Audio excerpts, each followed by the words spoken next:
అదరగొట్టే కారం రంగు రుచి ఆచి కారం పొడి. తొలి విడత ఎన్నికలు సర్వం సిద్ధమైపోయిందని చెప్పాలి. అటు పంచాయతీ ఎన్నికలు ఉదయం 7 గంటలకి స్టార్ట్ అయిపోయింది. మధ్యాహ్నం 1 గంట వరకు ఈ ఎన్నికలు ఉండబోతున్నాయి. తర్వాత 2 గంటలకి లెక్కింపు ఉండబోతుంది. ఆ తర్వాత ఉప సర్పంచ్లకు సంబంధించిన ఎన్నిక కూడా ఉండబోతుంది. ఇదే అంశానికి సంబంధించి మరిన్ని డీటెయిల్స్ మెదక్ జిల్లాకు సంబంధించి మా కరెస్పాండెంట్ నగేష్ అందిస్తారు. నగేష్, అక్కడ పంచాయతీ ఎన్నికలకు సంబంధించిన డీటెయిల్స్ ఏంటి? ఉమ్మడి మెదక్ జిల్లా వ్యాప్తంగా ఉదయం 7 గంటలకి పోలింగ్ ప్రారంభమైంది. మధ్యాహ్నం 1 గంట వరకు పోలింగ్ క్లోజ్ అవడంతో చాలా మంది ముందస్తుగానే ఓటు వేయడానికి అయితే ముందుకొస్తున్నారు. ముఖ్యంగా ఎవరైతే వృద్ధులు ఉంటారో వారికి సంబంధించి ప్రత్యేక ఏర్పాట్లు అయితే చేశారు. అయితే తొలి విడత ఎన్నికలు కావడంతో ఉమ్మడి మెదక్ జిల్లాలో ప్రత్యేక ఏర్పాట్లు అయితే చేశారని చెప్పుకోవచ్చు. మనకు ఉమ్మడి మెదక్ జిల్లా వ్యాప్తంగా మొత్తం ఈ తొలి విడతలో 459 గ్రామాలు పోలింగ్ కు సిద్ధమయ్యాయి. ఇక్కడ ప్రస్తుతానికైతే 39 గ్రామాలు ఏకగ్రీవం అయిపోయాయి. కాబట్టి 420 గ్రామాలకు సర్పంచ్ స్థానాలకు ఎలక్షన్ అయితే జరుగుతుందని చెప్పుకోవచ్చు. తొలి విడతలో సంగారెడ్డి జిల్లాలో 7 సంగారెడ్డి డివిజన్ లోని 7 మండలాల్లో 136 గ్రామ పంచాయతీలు ఉండగా వాటిలో 7 ఏకగ్రీవం అయ్యాయి. అంటే ఇంకా 129 గ్రామాలకు ఎన్నికలు జరుగుతున్నాయి. దీంతో అక్కడ బరిలో ఉన్న అభ్యర్థులు తమ గెలుపును పరీక్షించుకుంటారని చెప్పుకోవచ్చు. ఇది ప్రత్యేకంగా పంచాయతీ ఎన్నికలు చాలా కాలం తర్వాత అవుతున్నాయి కాబట్టి పోటాపోటీగా అయితే చాలా గ్రామాల్లో పోటాపోటీగా ఉందని చెప్పుకోవచ్చు. అభ్యర్థులు ఒక విధంగా ప్రచారానికి తక్కువ సమయం ఉన్నప్పటికీ తమ వంతు కృషి చేశారని చెప్పుకోవచ్చు. ముఖ్యంగా మేజర్ పంచాయతీల్లో 3-4 మధ్య పోటీ అయితే తీవ్రంగా ఉంది. అటు సిద్దిపేట జిల్లాలో కూడా గజ్వేల్ డివిజన్ లోని 7 మండలాల్లో 163 గ్రామాలకు 16 పంచాయతీలు ఇప్పటికీ ఏకగ్రీవమయ్యాయి. దీంతో 147 గ్రామాలకు ఎన్నికలు అయితే జరుగుతున్నాయి. 1432 వార్డు స్థానాల్లో 224 వార్డులు ఏకగ్రీవమయ్యాయి. 1208 వార్డులకైతే ఎన్నికలు జరుగుతున్నాయి. ఇక మెదక్ జిల్లాలో చూస్తే మెదక్ డివిజన్ లోని 6 మండలాల్లోని 160 గ్రామాలకైతే ప్రస్తుతానికి ఎన్నికలు ఉండగా 116 స్థానాలకు ఇప్పటికీ ఏకగ్రీవమయ్యాయి.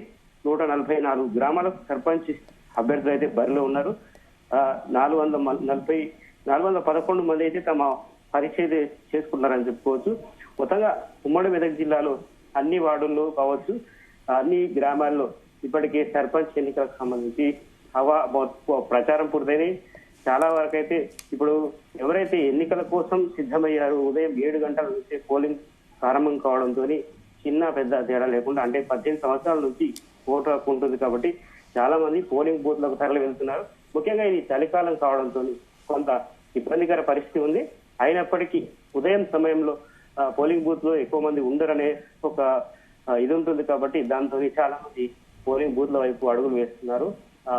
పోలింగ్ కు సాయంత్రం వరకు సమయం ఉండదు, మధ్యాహ్నం 1 గంట వరకే కాబట్టి కొద్దిసేపు అయితే క్రౌడ్ కూడా పెరిగే అవకాశం ఉంటుందని చాలా మంది చెప్తున్న నేపథ్యంలో ముఖ్యంగా యువత అయితే అటువైపుగా వెళ్తూ ఉన్నారు. పోలింగ్ తమ ఓటు హక్కును వినియోగించుకొని ఎవరైతే తమ గ్రామ అభివృద్ధికి పాటుపడతారో వారిని ఎంపిక చేసే ప్రక్రియకు అయితే ముందడుగు వేస్తున్నారని చెప్పుకోవచ్చు. అయితే మనం ఉమ్మడి మెదక్ జిల్లాలో చూస్తే ఇప్పటికే చాలా గ్రామాల్లో తొలి విడత ప్రచార సరళి ముగిసింది, పోలింగ్ జరుగుతుంది. 2-3 విడతల్లో కూడా ఎన్నికలు జరగనున్నాయి కాబట్టి తొలి విడత ఎన్నికలకు సంబంధించి చాలా భద్రతాపరమైన చర్యలు అయితే కఠినంగా ఉంటాయి. ముఖ్యంగా చాలా కాలం తర్వాత జరుగుతున్న ఎన్నికలు ఈ స్థానిక సంస్థల్లో హోరాహోరీగా ఉంటుంది కాబట్టి వర్గాల వారీగా పోటీ ఉన్న నేపథ్యంలో పోలీసులు కూడా భద్రతా చర్యలు కట్టుదిట్టం చేశారు. ఇప్పటికే ఆయా ప్రాంతాల్లో ఏవైతే హైపర్ సెన్సిటివ్ ప్రాంతాలు ఉంటాయో అక్కడ భద్రతను మరింత కఠినం చేశారని చెప్పుకోవచ్చు. ఇప్పటికే గ్రామాల్లో ఏ వార్డుల్లో పరిస్థితులు కొంచెం సెన్సిటివ్ ఉంటాయో ఆ ప్రాంతాల్లో అయితే కొంతమంది ముందుగానే బైండ్ ఓవర్ చేసిన సందర్భం మనం చూడవచ్చు.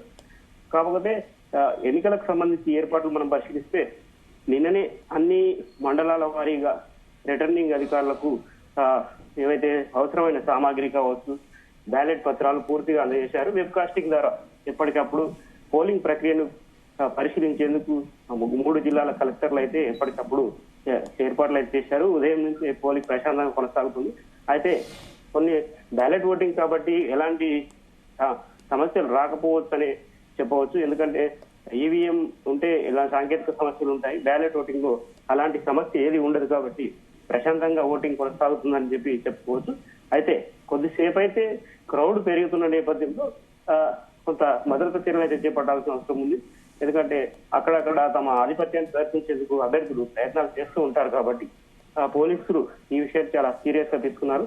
ఎక్కడ కూడా ఎలాంటి అవాంఛనీయ ఘటనలు చోటు చేసుకోకుండా చర్యలు అయితే చేపట్టారని చెప్పుకోవచ్చు. Right, yes, thank you Nagesh. తెరకొట్టే కారం రంగు రుచి ఆచి కారం పొడి.